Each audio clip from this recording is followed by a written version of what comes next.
We have Kevin Curran, who is a professor of cybersecurity at Ulster University. He is actually one of the most interviewed technology experts in the UK, with over 2,000 plus interviews in recent years. So definitely going to be worth the listen. So make sure you stay tuned. With that short introduction, Assalamu alaikum, peace be upon you, and welcome to the Drive Time Show, Professor. Thank you. So what are the most pressing challenges in cybersecurity today? There are many. They are growing each day, but there's between prizes again, which have to protect employees, and of course they have a lot of finance involved, and consumers. And again, so if I was talking to an enterprise magazine, for instance, or an enterprise podcast, for instance, I would give different advice. But I suspect that the majority of your listeners are consumers, that they're end users. They're not in control of IT departments as well. So, it still is the low-hanging fruit. Number way into people's accounts that people get compromised is through phishing and social engineering attacks. And one particular heinous message at the moment, which actually is quite effective, you receive a message and it tells you that it could not be delivered.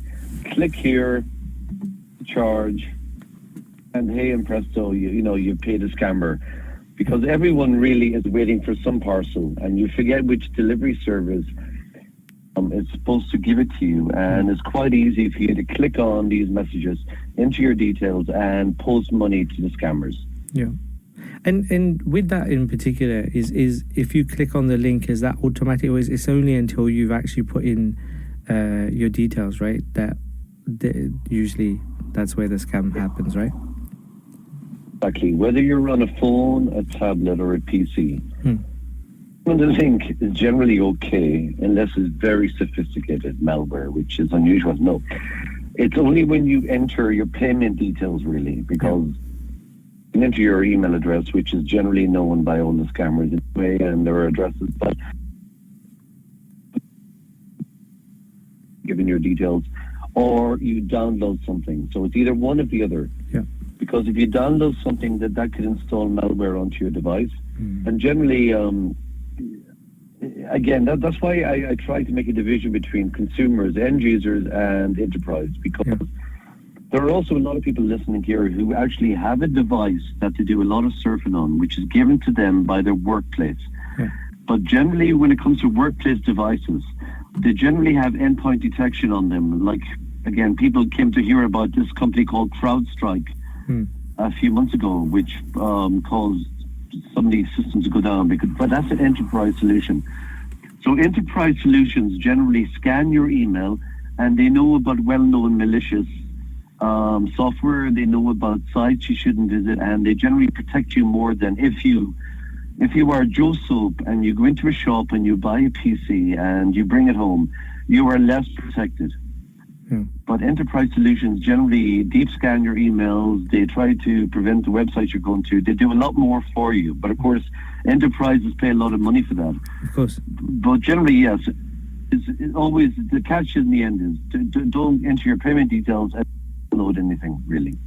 So, obviously, you're an expert in the field, but how does one keep up to date with these things? Because, things are always evolving, things are getting more sophisticated. So, what would be your advice for, a layman like myself to keep up with the latest threats and vulnerabilities so that I can protect myself? Exactly. It's no use telling you to, you've got your job, you're busy in life. There's no use trying to tell you to subscribe to this and watch that. No. The number one advice I give is to keep your systems updated. Whenever your operating system tells you to install a new update, do that, because that stops the criminals. Because every month, Microsoft, for instance, release what we call an update for all the security flaws which are found that month, and also just the things which break, the bugs in your system. So last month, it was 165 individual items which were updated. Now, that's just Microsoft. Google also do the same, and Apple. So they are aware of all the security vulnerabilities out there, and therefore they update their systems. And then they push those updates out to us. And that makes Office and your Word apps and your PowerPoint and whatever software you use, that makes it more secure. And so therefore updating your systems really help, because because then the hackers have to move on to the people who don't update their systems. So that's the number one thing. Always update your apps when you're offered it. Update your operating system. Other simple things I would say is whenever you have a chance to enable two-factor authentication. So that means whenever you have to enter a phone code, a PIN code on your phone that's sent to your phone, onto a website when you log in from a new device or generally a location which is not recognized, because data breaches happen all the time where usernames or email addresses and passwords are leaked, and the hackers will try those passwords on other sites where credit cards are associated with. So therefore, if they can log in, but the only thing is those sites will send a PIN code to the one thing that you have, which the hacker doesn't have, which is your phone. So therefore, turn on multi-factor authentication whenever you're offered it. And don't reuse the same password on different sites, because you will get caught that way. Really, you have to use a unique password on each site.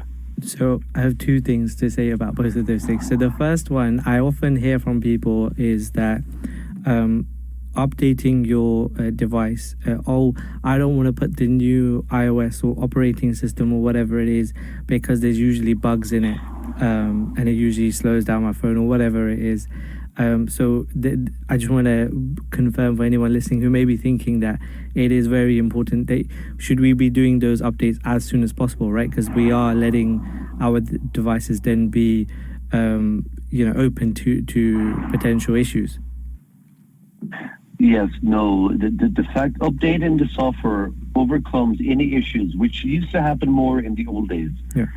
But for instance, on my iPhone, I get the updates from Apple as soon as they roll out to the main audience. But there is a toggle switch which I can turn on for beta updates. That means I get them before the general public if I want to. Now, I don't turn that on.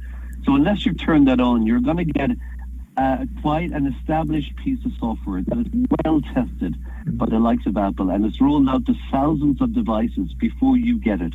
Yeah. They have internal testing. So it's very rare nowadays that an update breaks our systems, our devices again. That's why the CrowdStrike system update, which happened a few months ago, was a rarity. In fact, the problem what they did there was didn't do incremental rollouts. That they rolled it out to the entire world at the one time, and then everyone's system broke. What they should have did was incremental rollouts, which the likes of Apple do. You roll it out to a region and you test it. And if no one comes back and says their system crashed, then you increase the rollout. You go to this area, that area, and you do it. So therefore, the likes of Google, Microsoft, Apple, these giants of technology, they have gotten much better at rolling out updates which don't break our systems. Excellent. And so the other thing that I would say, the second part of it was about passwords. So how do you have any tips on how to create better passwords? The thing is, I think everyone goes to where they had a very simple word, then they added some capital letters, then they added maybe like a number or two at the end of it, and then and now we're using maybe the automated use strong password or whatever, but then you can never remember them.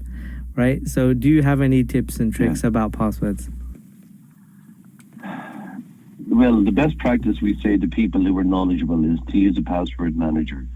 But there is a move now towards passkeys, actually. So in the foreseeable future, passwords will become less and less used. And in fact, there will come a day where we're not using passwords. In other words, Apple, for instance, have passkeys, so that allows you on some websites, and more websites are getting this feature.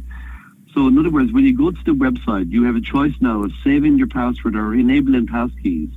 So whenever you log onto the site, you type in obviously your email address, but generally you get into the website by using your PIN code on your phone or your Face ID or your touch. Your touch. So therefore, that's becoming more common, and that's a more secure way of websites again, because a website never stores their passwords. So if a data breach happens, the people who have stored their websites are not liable for anything. So there will come a day where that happens. But you have to have really passwords which are longer than 12 characters. There are techniques you could use. You could use some of the characters in a website's name to identify that and change that from website to website. The only problem with that is, which there is Gen AI tools now and matching brute force tools that the hackers have, which could spot patterns more easily than before. But it's a better alternative than reusing a password on different sites because of what happens if they get leaked again. So really, it's not the worst idea to write down your passwords if you trust your family, that is, because there's only one attack against someone coming into your house. Is generally it's what we call the evil maid attack. It's where someone is cleaning your house and they have access to your passwords which are written down. But if you trust everyone who cleans your house and you trust your family, then writing down long, complex passwords is not the worst advice ever, because generally the people we worry about are in Eastern Europe. Okay. I was going to ask you, as someone who's been at the receiving end of a MFA bomb, how do you recommend protecting yourself against that in future? Sorry, I missed that. Did you say something bomb? Yeah, so an MFA bomb. So I kept getting these verification codes, and I just couldn't do anything about it for a very long time. Okay, that means that someone is trying to log on to a site that you register for whenever you get them. And actually, there have been many cases of IT security admins, whenever they get those messages coming through and it says, is that you? And you're supposed to press no. That when they're sleepy or whatever, they've often pressed by mistake yes and went back to sleep, and they let the hackers in. But it's there's nothing you can do about that really, because that's showing how good 2FA is. Because that means that someone, the one thing you would do there is you change your password, because if it gets if you're getting two-factor authentication messages sent to you, that means someone has correctly guessed your password or knows your password associated with your email address, and they're trying to log in, but they're not getting to the final stage. Yeah, because one thing was I then went onto the devices that were logged in onto my Chrome, and I found a really weird Amazon Fire tablet or whatever it was. It had a really weird name or something, and then it said Temu. So I was like, where is this from? And I'd bought a few things from Temu, so what I did, I removed that, but I still kept getting authentication codes. And after that, what I did was I set up the two-factor where you have to go and you get this code on the app.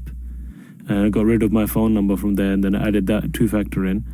And then it stopped. But I was just wondering if you know how to prevent it in the first place. Is it just to make your password harder, or is there any other preventative, maybe app or anything that we can do? Oh, it's really to make your password stronger, because the two-factor only comes through, like I said, is once the password stage has been passed. Right. And the two-factor is the final thing which is keeping us safe from someone taking control of our accounts. Right. Now, again, within the world, really, that two-factor authentication messages come through by SMS. And of course, if you're targeted by specialized groups or is governments, that is quite easy for them to bypass, because the underlying protocol, SS7, as we say on messaging systems, is insecure. There are so many ways around it, but generally your average low-grade hacker doesn't have it because it costs them money. But the best practice is to have a hardware key, which a lot of security people use all the time, is to plug it into your laptop and you press a button on that, or you use that as your token. But the other best practice is these authentication acts like Google Authenticator, and they generate a code for you.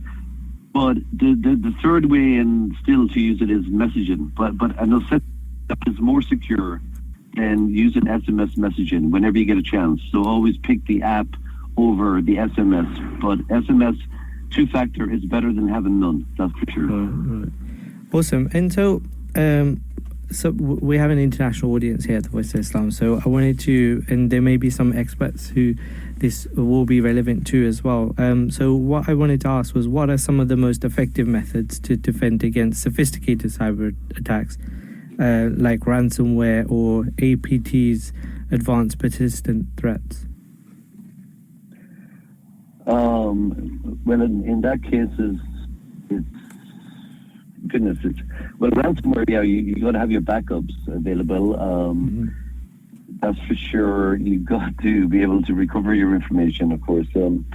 Again, it depends on your organization. They may have many systems in place, again, which are technically here I won't go into. But again, you have to have a backup in place, a disaster recovery plans. You should have advanced threat intelligence monitoring. You should have best practice in place for the less sites you visit, of course, the more I'm trying to think of consumers. The less software you download, especially from torrent sites, for instance, the more safe you are. You got to watch the websites you visit as well. And of course, the less places you visit, the less software you have installed, the less you do online, the safer generally you will be. But of course, a lot of the time, it's up to the organization to protect us again, that they should have the tools in place, data loss prevention tools. They should have whitelisting of apps. They should have endpoint detection on our systems as well, which do a lot of protection for us. But generally, you just got to be careful about what you download, where you visit, especially because ransomware can only get onto your system if you download a tool onto your system. Right, and so as we evolve in technology, there's the introduce of things like the Apple Vision Pro, Meta Quest, things like this, right? How can we improve education? What is it that we can do to improve the education of cybersecurity? And going forward, how can we better educate ourselves to make sure that we can combat these evolving, more sophisticated attacks? Yeah, I mean, the media can help in cases like exactly what you're doing as well. But of course, the young people as well, just having IT education in schools, of course. But employee training is very important. Cybersecurity awareness training within companies, again, because again, that's where we have, and we've had it for many years now, in a lot of organizations where you're teaching non-technical staff really about phishing emails as well, again, which is number one. Read into a lot of systems as well, and you have to have refresher training as well. And we've had for a long while these kind of phishing simulations where people within the company are sent emails which are from an outside or else from the IT team itself, which leads them to a site where it says, oh goodness, you shouldn't have clicked on this, you would have been compromised again. But of late they've shown that actually has a negative effect, and it's not as positive as we initially thought. But again, we have to have training as well, and refresher training. And of course, that's kind of mandatory now because there are such large fines levied against companies whenever a data breach occurs. Again, you can be up to 20 million or 4% of your global annual turnover. So compliance within companies has become more and more important. Hence, there is more cybersecurity awareness training now than before. But anecdotally, some of it I find is quite lightweight, really, and it's kind of a tick box where you go onto a website and because they're just trying to say that we train our employees, but to me, it's quite outdated. A lot of it is quite basic. They give you multiple chances at the end to pass the test again, to prove that you've taken it. And a lot of people don't pay attention to it, really. So there's a lot to be done, really. There's a lot to be said for professional trainers from the outside again into your company to train. Because it can make a difference, because companies go out of business because their systems are down, for any time, and it just takes one mistake, really. So, it shouldn't be an afterthought. Thank you so much for your time today, Professor Kevin Curran. We really enjoyed your insight. Thank you for sharing that with us today. No problem. Delighted to be. Peace be upon you. 0208-687-7878. That's the number to call to get involved in the conversation here. We just had our guest, Professor Kevin Curran, who is a professor of cybersecurity at Ulster University. That was really interesting, right? Like, I learned a few things. I think that we need to... I was just thinking I should go home and just check my passwords. It's something that...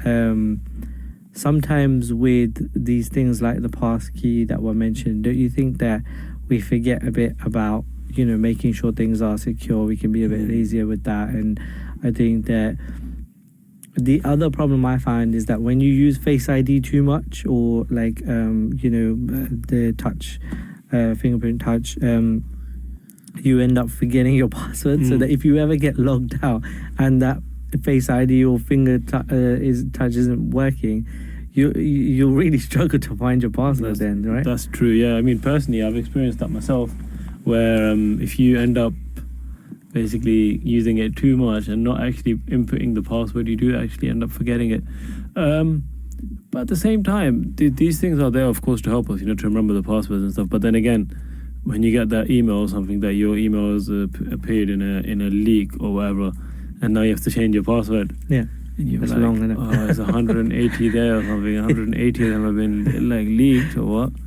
And Yeah, I'm like, maybe I'll leave this till tomorrow. 180 is like, I mean, like, the thing is, again, as you said, like, rightly, that it's difficult to remember the password. And also, because we become reliant on the phone remembering the password, it's like, for example, phone numbers. Yeah, we don't know them anymore, right? Phone numbers, no one knows any of them. It's just... Do you only know your own phone number? I think that's the... Even that, some people don't. But, I mean, literally, like... you should know. I feel like that should be a requirement. You should have to know your own phone number off by heart. For Unless you've example, just changed it. I mean, even for example, when I moved to, at my university of, Jamia in the UK, which is the University of Modern Languages and Theology. Yeah. Theology, sorry. Even then, because obviously there we would use cards to just make the call. And I realized I don't actually remember my mom's number, so I had to actually learn the number. Yeah. It's not that it takes long, but it does make you realize and go back to a thing of you don't actually remember the numbers because you've become lazy. And it's the same. I feel like even, look at it anyway, driving or whatever, the more and more these sort of aids come about, of course they're good, but just, the skill of maybe parking parallel or whatever, it comes through practice and knowing exactly for example, how your car will behave. Whereas if you just got the button where you press it and it parks for you, well and good, but you've lost that skill. Yeah. Or at least you haven't polished it. Yeah. Not just polished, it's just like you can't really evolve that skill or make yourself better at it, because it's just, I don't know, if I don't practice something for a while, then I get worse at it, right? Yeah, exactly. You want to make sure that you do it more often, and you've got to be consistent with it, with everything, right? And Islam teaches consistency as well, exactly, right? I mean, it says that, the most deeds to God Almighty is those which are done consistently. Yeah. So even, for example, consistency is a thing. Consistency could be doing something once a week, but doing consistently once a week. For example, if someone is going to, for example, train like with that muscle or whatever, they're gonna do some certain thing. Them doing it once a week is harder than doing a lot of it on one day and then not doing it for a month or 2 months. So there is that as well. But I was just thinking in terms of cybersecurity attacks as well. A lot of times, I think the most vulnerable are our elderly and then, of course, our children. And online especially. Is that because of a lack of education? I mean, lack of education is the one thing. Yeah. But I think sometimes we open websites and there's so many inappropriate things that would just come. So, of course, ad blockers and stuff do help. But it is a thing, again, where I do feel like the higher authority, maybe the government or whatever, if they looked at that and there's, this is a problem. Or, for example, when you go on X or when you go on Instagram and sometimes you read things and you're thinking, oh my, how has this been written? This is completely unacceptable. Yeah. But there's no sort of repercussion or it's not followed through properly. And then you start thinking maybe they should bring in measures or whatever. For example, if you want to have an account on X, maybe you have to upload a picture of your passport or your driving license or some sort of identification. Exactly, some sort of identification. And what that would do is it would eliminate a lot of things, because it wouldn't These be keyboard warriors that will be that feel very brave behind a screen. And that's the thing, like spreading false information. That's another dangerous thing as well, because I mean, I would say that's a type of attack as well, where you're just spreading false information in multiple ways, knowing it's wrong, and you're just doing it for the sake of, a personal interest. Definitely. Hold that thought for a minute, because we have our second guest for the hour